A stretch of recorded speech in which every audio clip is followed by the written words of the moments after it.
সুমনের বেডরুমের সামনে এসে পর্দা ফাঁক করে বেডরুমের ভেতরে উঁকি মারতে রিমনের প্রেমিকা লাবণীর সাথে একান্ত অবস্থায় শুয়ে রোমাঞ্চ করতে দেখে রিমনের মাথায় যেন আকাশ ভেঙে পড়ল। বুকের ভেতরটা দুমড়ে মুচড়ে উঠে সারা পৃথিবী যেন নিস্তব্ধ হয়ে যায়। রিমনের হাত পা যেন শীতল হয়ে আসছে। এখন আমার কি করণীয় কিছুই বুঝতে পারছে না রিমন, শুধু ফ্যাল ফ্যাল করে ওদের রোমাঞ্চ দেখছে। হঠাৎ লাবণী রিমনকে দেখে ফেলল। লাবণী ও সুমন চমকে উঠে বিছানার চাদর শরীরে পেঁচিয়ে লাফ দিয়ে দুজনেই বিছানা থেকে উঠে দাঁড়িয়ে গেল। রিমন লজ্জায় ঘৃণায় ওদের রুম থেকে বের হয়ে আসলো। লাবণী সুমনের দিকে তাকিয়ে দৌড়ে রুম থেকে বের হয়ে গেল।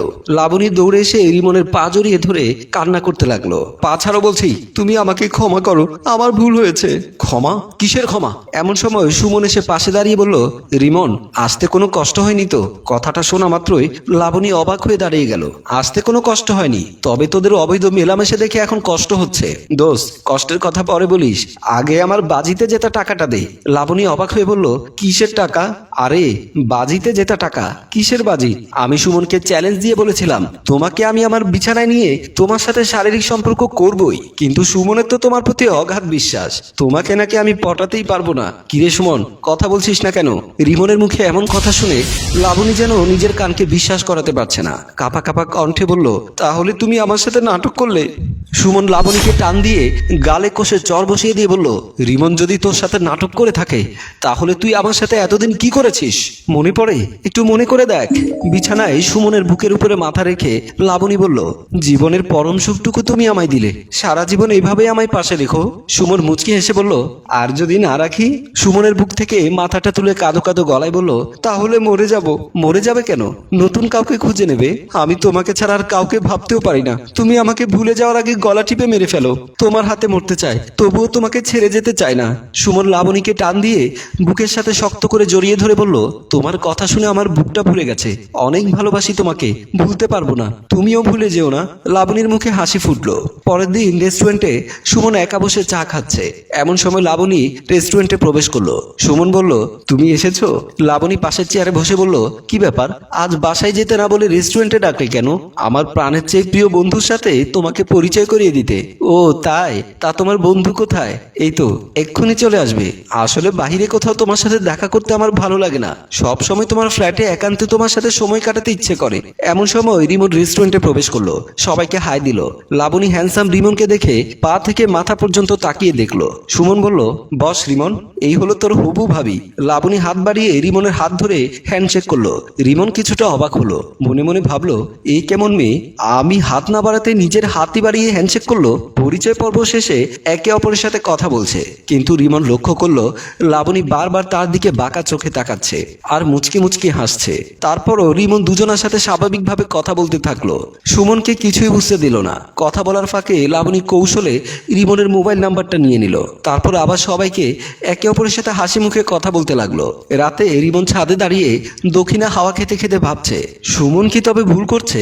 লাবণী মেয়েটাকে তো আমার কাছে ভালো মনে হলো না। এমন সময় রিমনের পকেটে থাকা মোবাইলের রিংটোন বেজে উঠলো। পকেট থেকে মোবাইলটা বের করে কলটি রিসিভ করতে অপর প্রান্ত থেকে লাবণী বলল, হ্যালো, কেমন আছেন?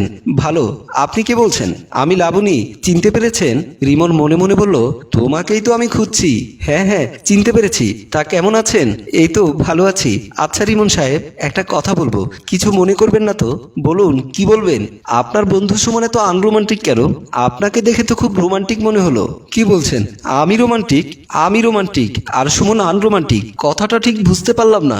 আমাকে সুমন ঠিক মতো সময় দিতে চায় না, সেজন্যই কথাটা বললাম। আচ্ছা, আপনি বিয়ে করছেন না কেন? আপনার চাচাতো মামাতো খালাতো কোনো বোন আছে নাকি? আপনার মতো সুন্দরী না হলে বিয়ে করে লাভ কি? ওমা তাই? আপনার মতো এত হ্যান্ডসাম ছেলে আজও কি কোনো সুন্দরী মেয়ের দেখা পায়নি? অনেক সুন্দরী মেয়ের দেখা পেয়েছি, কিন্তু আপনার মতো সুন্দরী মেয়ে দেখা পাইনি। সত্যি বলছেন আমি আপনার চোখে এতটা সুন্দর? তারপর এই কথা সেই কথায় আরো ঘন্টাখানেক কথা বলল রিমন লাবণীর সাথে। তারপর কল কেটে দিয়ে রিমন মনে মনে বলল, বড়শিতে মাছ তো টোকা মেরেছে। ভাবতে ভাবতে ছাদ থেকে নেমে গেল। পরের দিন কলিং বেলের শব্দে সুমন দরজা খুলে দিল। রিমন বাসার ভেতরে ঢুকতেই সুমন অবাক হয়ে বলল, কি ব্যাপার দোস্ত, এত সকাল সকাল তুই আমার বাসায় আসলি?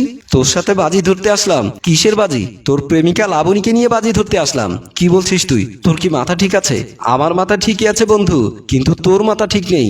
সেজন্যই তো তুই লাবণীর মতো একটা বাজে মেয়ের পাল্লায় পড়েছিস। মুখ সামলে কথা বল। ওকে আমি অনেক ভালোবাসি, আর আমি ওকে ভালো করেই চিনি। ও অনেক ভালো একটা মেয়ে। আহা, তুই রাগ করছিস কেন?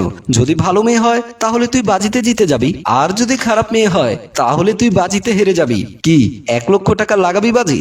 আসলে যেমন আমি তোকে অনেকটা ভালোবাসি, তুই কি আমাকে পরীক্ষা করছিস? বন্ধু, আমিও তো তোকে অনেক ভালোবাসি, তাই তোর ভালোর জন্য তোর সাথে একটা বাজি ধরতে চাচ্ছি। আচ্ছা ঠিক আছে, আগামীকাল তোকে ফোন দিলে যথাসময়ে আমার বাসায় চলে আসিস, তারপর তোকে আমি লাবণীর আসল রূপ দেখাবো। বলেই রিমন বাসা থেকে বের হয়ে গেল। কি তোর মনে পড়েছে? লাবণী হাউমাউ করে কান্না করতে করতে দুহাত জোর করে সুমনের কাছে ক্ষমা চাইতে লাগলো। আসলে আমার ভুল হয়েছে, আমি ভুল করেছি। সব ভুলের অন্যায়ের ক্ষমা হলেও মন ভাঙার ক্ষমা হয় না। রিমন বলল, দোস্ত তুই আমাকে ভুল বুঝিস না, আমি শুধু প্রমাণ করতে চেয়েছি লাবণী যে কোনো সময় অন্য কোনো পুরুষের হাত ধরে তার বিছানায় যেতে পারে। আমি বুঝতে পেরেছি, আমাকে বুঝাতে হবে না। তুই না থাকলে তো আমি জীবনের চরম একটা ভুল সিদ্ধান্ত নিয়ে ফেলতাম। ধন্যবাদ বন্ধু। দুই বন্ধুর মিলন দেখে লাবণী বুঝতে পারলো লোভ করতে গিয়ে আম ছাড়া তার সবই গেল। এখন সে কি করবে? একুল ওকুল দুকুলই শেষ। প্রিয় ভিউয়ার্স, অতিরিক্ত কোনো কিছুই ভালো না। সামান্য সুখের আশায় লাবণী আজ দুজনকেই হারালো। শেষ সম্বল হলো চোখের পানি। তাই শেষ কথা হলো, ভুলের আগে ভেবো, তুমি ভুল করে ভেবো না। গল্পটি ভালো লাগলে লাইক, কমেন্ট ও শেয়ার করে আমাদের সাথেই থাকুন। ধন্যবাদ।